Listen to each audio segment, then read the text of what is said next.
35 metre, और अमरकंटक अमर देवताओं के रहने का क्या है, स्थान भी है कि नहीं है। ये एक छोटी सी कहानी जुड़ी है, सबको पता होगी, ये समुद्र मंथन से जुड़ा हुआ स्थल है। कहां से, समुद्र मंथन से। देवताओं और दैत्यों के बीच क्या हुआ, युद्ध नहीं, बैठक हुई। बोले उनको पता चला कि समुद्र में, महासागर में रत्न छुपे हुए हैं। क्या छुपे हुए हैं, रत्न छुपे हुए हैं, अमृत छुपा हुआ है। लोग अमर होना चाह रहे थे। क्या होना चाह रहे थे, अमर होना चाह रहे थे। तो देवताओं और जो है दैत्यों की बैठक हुई। दैत्यों ने कहा एक काम करो, तुम हमारा साथ दो, दोनों लोग मिलकर बांट लेंगे, आधा तुम ले लेना, आधा हम ले लेंगे। लेकिन दैत्यों का कभी भरोसा नहीं किया जा सकता है। लेकिन देवता है, मान गए, मूर्ख टाइप के, है ना, उनका विश्वास मान गए। अच्छा, देवताओं को यह अभिमान था कि हमारे पास ब्रह्मा जी हैं, नहीं होंगे तो फिर विष्णु जी हैं, अब फिर कोई नहीं मिला तो लास्ट में त्रिशूल वाले तो है ही हैं, सबका गला काट देंगे, है कि नहीं है। और जितने भी दैत्य थे सब वरदानी थे। अब शंकर जी के भी हाथ बंधे, कोई मार नहीं सकता था, क्योंकि शंकर जी खुद वरदान दिए बैठे। आखिरकार उनकी बैठक हुई और बैठक में निर्णय लिया गया कि दोनों मिलजुल कर क्या करेंगे, काम करेंगे। उसके लिए होना था समुद्र मंथन। क्या होना था, समुद्र मंथन। भयंकर सांप मंगाया गया, मंदराचल पर्वत मंगाया गया, उस पर्वत में सांप को लपेटा गया। एक साइड में देवता और एक साइड में दैत्य। पूछा गया बताओ किस साइड लोगे, है ना, मुंह साइड लोगे कि पूंछ साइड। तो दैत्यों ने कहा हम पूंछ साइड पकड़ेंगे। क्यों, क्योंकि उन्हें डर लग रहा था कि शायद पकड़े सांप है, सुरुकता जाए। देवताओं को, फिर भी देवता तैयार हो गए, बोले चलो कोई बात नहीं, है ना। और वहां पर क्या हुआ, समुद्र मंथन चालू हुआ। समुद्र मंथन से 14 रत्न निकलते हैं। कितने रत्न, 14 रत्न। उन 14 रत्नों में सबसे पहले तो शराबें थी। क्या थी, शराब। इसीलिए कहते हैं 14 रत्नों में है शराब, जो है लक्ष्मी का भाई माना जाता है। शराब को लक्ष्मी का भाई माना जाता है, ध्यान देना। क्यों, क्योंकि शराब भी कहां से निकला नहीं है, शराब निकली है, तो बहन मान लो चाहे भाई मान लो, है ना। इसके बाद वहां से कामधेनु गाय निकली। कामधेनु गाय को इंद्र ले गया, बोले हमारे लिए है। देवता बोले ले जो है दैत्य बोले ले जाओ, कोई दिक्कत नहीं है। लक्ष्मी निकली, लक्ष्मी पर कई लोगों ने नजर डाली। विष्णु जी बोले नहीं, मैं नजर में नहीं। विष्णु जी ले गए वहां पर। कल्प वृक्ष निकला, कल्प वृक्ष, तुरंत मांगो पूरा हो जाए। कल्प वृक्ष को स्वर्ग में रख दिया गया। अन्य देवता मिलके बोले चलो स्वर्ग भेज दो। दैत्यों का एक ही संकल्प था, एक ही उद्देश्य था, अमृत को प्राप्त करना। निकला विष निकला, बोले विष का क्या होगा, पूरी दुनिया खत्म हो जाएगी, बोले भोलेनाथ को याद करो।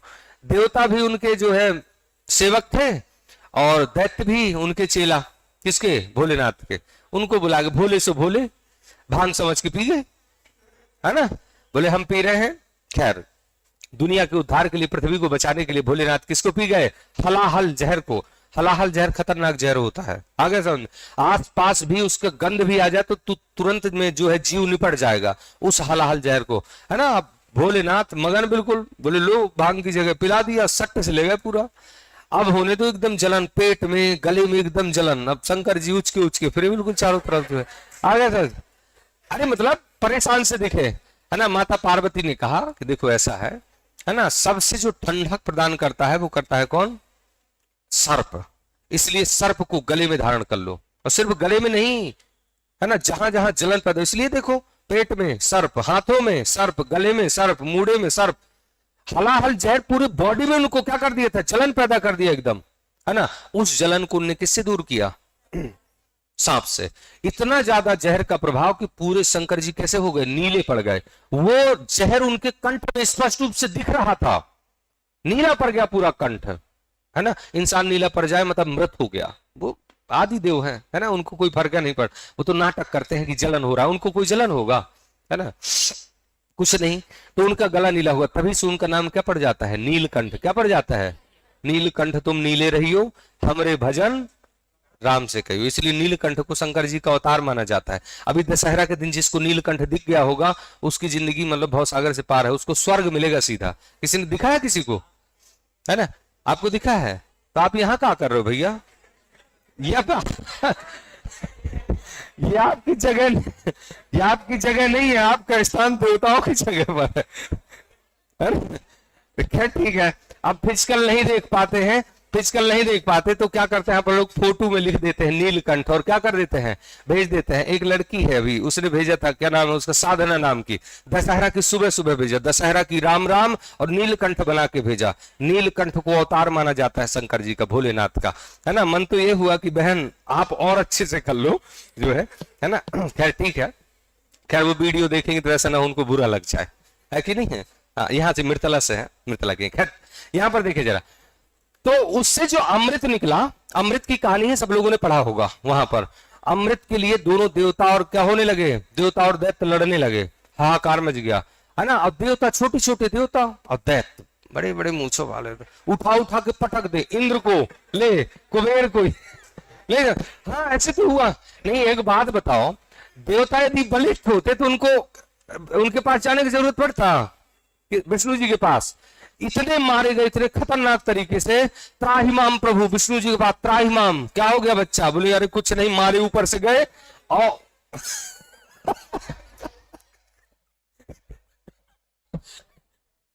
बोले अमृत हाथ से निकला गया और मारे ऊपर से गए। जैसे अपने बुंदेलखंड में नहीं कहा जाता, मरबे कम घसीटवे ज्यादा, वही कहानी देवताओं के साथ हुई, है ना। तो उनने कहा कि पहले आपको इंफॉर्मेशन देना चाहिए। हम सोचे, भाई विष्णु जी बोले हम सोच रहे थे कि तुम निपट लोगे, हम कहा जाने कि तुम मार कूट के आ जाओगे, यहाँ पर मार खा के आ जाओगे। बोले चलो हम आते हैं। बोले वहां से जल्दी करो, नहीं सब लोग माल पी लेंगे, क्या करेंगे, सब दैत्य क्या करेंगे। अब दैत्य पी ही रहे थे, उसको संगोष्ठी बना रहे थे, को कितना कितना कौन कौन पिएगा, सब दैत्यों के लिए हो जाए। देवता तो भाग गए, थोड़ी देर में देवता आए, बोले अभी ना पी लेना, है ना। फिर से लड़ाई झगड़ा, तू मैं की चालू हो गई। उनको, देवताओं को कहा गया था कि थोड़ी देर उनको रोक कर रखना, इतने में हम आ रहे हैं। और जब तक यहाँ पर विष्णु जी ले 16 श्रृंगार बना के, बिल्कुल और नहीं तो क्या, बिल्कुल विश्व मोहिनी का रूप धारण करके, है ना, ठुमका मारते हुए सीधा वहीं दैत्य। और जैसे देखा सुंदरी को, अमृत गए भूल। और दैत्यों के जो सरदार थे बोले अब अमृत पिया जाएगा तो किसके हाथ से, सोने में सुहागा हुआ, देखो अमृत भी पीना है, अब इसके सुंदरी के हाथ से पिया जाएगा। देवता देखकर मुस्कुरा रहे हैं, क्योंकि देवताओं को पता है, लेकिन दैत्यों को थोड़ी ना पता है।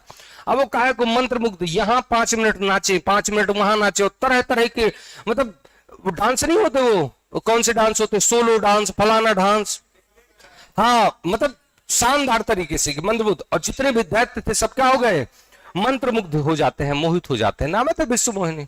थोड़ी देर उनको पता नहीं चला कि हो क्या रहा है ना। और धीरे से इनको पहले बता दिया गया था कि ऐसा ऐसा होगा, अब तुम लोग लाइन से पैटर्न से बैठ जाना, ताकि बीच में कोई दैत्य ना आ जाए, है ना। जितने में मंत्र मुग्ध हो गए उतने में सब देवता लाइन से बैठे, महाराज थोड़ा सा इधर भी, कुबेर पहुंचे, इंद्र पहुंचे, लगा लगा के चुरुआ ऐसे नहीं डालते हैं, आगे बैठे। ये दैत्य नहीं समझ पा रहे थे, लेकिन अचानक से क्या हुआ कि एक उसमें राहु शुक्र वो था, केतु, राहु नाम का एक राक्षस था, राहु नाम का दैत्य था, उसने देख लिया, वो समझ गया जो गड़बड़ हो रहा है, और ये कोई मोहिनी वोहिनी नहीं है ना, ये लुटेरा है, छलिया, आ गया समझ में, है ना। वो समझ के वो बगल में गया, तुरंत देवताओं का जो है रूप धारण किया और जाके बैठ गया। इस बात को गौर कर लिया किसने, चंद्रमा और सूर्य ने, है ना।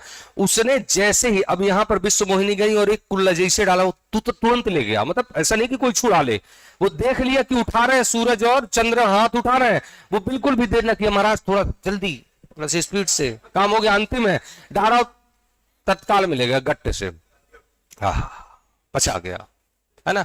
और जैसे उन्होंने बताया, सूरज चांद ने बोले गलत कर दिया, दैत्य है, वैसे तुरंत उन्होंने उंगली निकाला, उंगली में अपना चक्र निकाला। उनको लगा कि अमृत गले के अंदर न चल जाए, लेकिन वो कमबख्त इतना जल्दी सुरुक गया अंदर, इतना पता नहीं चल, उसको पता था कि हमें मारेंगे, है ना। जैसे चक्र निकाल के उसको गले में मारा, 2 भागों में उठ गया, दोनों मस्ती से बोले हम परेशान करेंगे तुम्हें, अमर सो अमर, मार ही नहीं सकता कोई, है ना। इसलिए आज भी ऐसी किंवदंती, ऐसी ग्रंथों की कहानियां हैं कि वहां पर क्या हो रहा है ना। राहु और केतु नाम के 2 राक्षस है, वो सूरज और चंद्रमा को क्या कर लेते हैं, परेशान कर लेते हैं। खैर ये जियोग्राफी में, वर्ल्ड जियोग्राफी में देखते हैं चंद्र ग्रहण और सूर्य ग्रहण, तो वहां पर कुछ अलग ही क्या हो जाता है, प्रभाव हो जाता है, उसको अपन देखेंगे।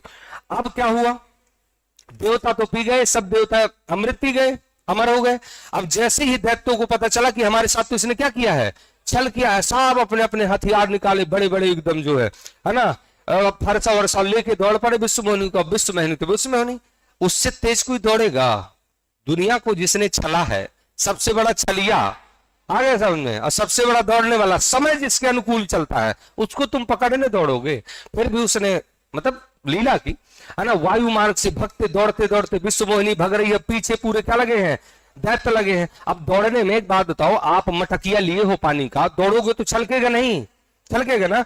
तो उनके दौड़ने में कुछ अमृत की बूंदें छलक करके कुछ स्थानों पर गिरी थी, 4 स्थानों पर गिरी थी भारत में, और उन्हीं 4 स्थानों पर मनाया जाता है आज महाकुंभ। क्या मनाया जाता है?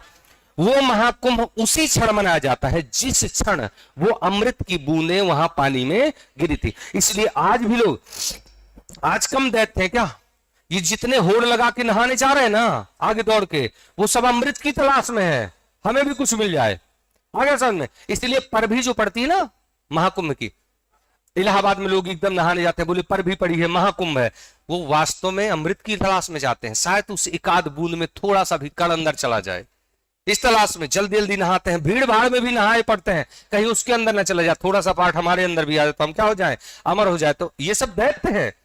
क्यों? क्योंकि देवताओं को तो अमृत मिल चुका है। अमृत की तलाश में कौन है आज? दैत्य। तो हम सब दैत्य हैं, हम सब क्या है? दैत्य हैं। अब जब ना मिला, विश्व मोहिनी निकल गई आगे, दैत्य हो गए परेशान, बोले अब क्या किया जाए। दैत्यों के गुरु शुक्राचार्य को बुलाया, बोले यार तुमने गलत तो किया है, हमें नहीं बताया, होशियारी के चक्कर में आके पूरा अमृत खत्म करवा ली। बोले वहां है अमृत, अभी भी कहां रखा होगा? स्वर्ग में रखा होगा। बोले जाओ अमृत की तलाश करो। अमृत की तलाश करने स्वर्ग पहुंचे। देवता तो पी चुके थे, दैत्य देवताओं का कुछ नहीं बिगाड़ सकते। देवताओं की जो है पत्नियां थी, पत्नी और बच्चे प्रसन्न हो गए दैत्य देखकर, बोले चलो देवता अमर है, ये तो अमर नहीं है। सबके पीछे पड़ गए, बच्चों को ढूंढने लगे पकड़ पकड़ के। फिर समस्या आई, बोले अब क्या किया जाए। ब्रह्मा जी के पास पहुंचे, बोले महाराज बचाओ, नहीं गड़बड़ हो गया, हम तो अमर हो गए, हमारे बीबी बच्चे मारे जाएंगे। बोले काम करो, एक पृथ्वी लोक में एक पर्वत है और उस पर्वत का नाम है अमरकंटक। उस अमरकंटक में इनको लेकर चले जाओ।